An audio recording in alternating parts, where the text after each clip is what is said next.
या 45-50 ज्या डोंबिवलीमध्ये संस्था आहेत, त्या संस्थेच्या माध्यमातून आणि श्रीकांत शिंदे फाउंडेशनच्या माध्यमातून मोठ्या प्रमाणात हा तिरंगा रॅलीचं आयोजन करण्यात आलेलं आहे.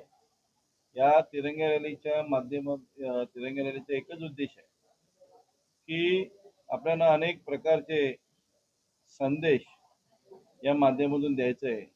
जसं आपला तिरंगा देशाची शान आहे, आणबाण शान आहे, त्याचप्रमाणे अजूनही त्याचा दर्जा उंचावावा याप्रमाणे आपण एक जागतिक त्याचं नाव व्हावं याप्रमाणे आपण मोठ्या प्रमाणे ही तिरंगा रॅली काढत आहोत.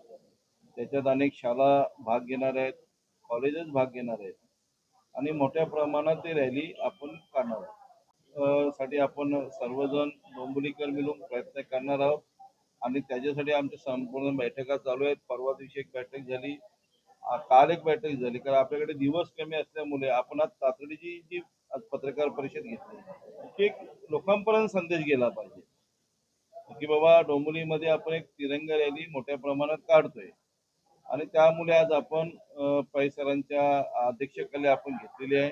अजून पण आपण 12 तारखेला एक प्रेस बैठक घेणार आहोत. तिथे तुम्हाला सर्व त्याची माहिती सविस्तर माहिती दिली जाईल. किती संस्था आहेत, कुठल्या कुठल्या शालेने भाग घेतलेला आहे, कशा प्रकारे नियोजन केलेलं आहे, असं संपूर्ण तुम्हाला आढावा 12 तारखेला दिला. माझी एक विनंती पत्रकारांना की जास्तीत जास्त प्रसिद्ध द्यावं, कारण आपल्या देशाचं शान आहे. तिरंगा रॅली आहे एक मोठ्या प्रमाणात आहे. याच्यात मगाशी राजेश कदम साहेबांनी सांगितलं की एक इथे राजकीय काही नाही, एक आपण देशप्रेमी सर्वजण याच्यात समाविष्ट व्हावे अशी मोठ्या प्रमाणात इच्छा आहे आणि सर्वांनी सामील व्हावं असं मी जाहीर आवाहन करतो. जेनझींचं झालेलं आंदोलन आणि आत्ताचा तिरंगा रॅलीचा कार्यक्रम, आजचा देशातला जो तरुण विद्यार्थी आहे, जो तरुण नागरिक आहे, ज्याला आपण जेनझी म्हणतो, ते एका विशिष्ट गोष्टींची त्याला आवड आहे आणि ती होत असताना काही चुकीच्या गोष्टीसुद्धा याच्यामध्ये येतात आणि ज्याच्यामुळे आंदोलनाला गालबोट लागतं असं माझं मत आहे. नरेंद्र मोदीजींनी कायम या देशातल्या तरुणाईला पहिल्यापासून वाव दिलाय. त्यांचं म्हणणंच आहे या देश तरुणांचा आहे, या देशाचं भवितव्य तरुण आहे आणि त्याच्यासाठी आजपर्यंत नरेंद्र मोदीजींच्या नेतृत्वाखाली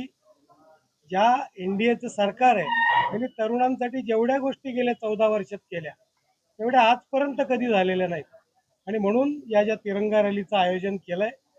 आज देशप्रेम, आज तुम्हाला माहिती आहे आज आपला देशाचं ज्या वेळेला आपण प्रगती करतोय, ही प्रगती होत असताना इतर अनेक देश आहेत, इतर देशातल्या अनेक अशा व्यक्ती आहेत, या देशातल्या प्रगतीला त्यांना गालबोट लावायचं आहे. म्हणून आपण 15 ऑगस्टच्या दिवशी आपण आपल्या तिरंग्याच्या झेंड्याखाली एकत्र आलं पाहिजे. तरुणाईची असेल, राष्ट्रप्रेमाची असेल, ही ताकद आपण जगासमोर दाखवणं हे या रॅलीचं उद्दिष्ट आहे असं मला वाटतं.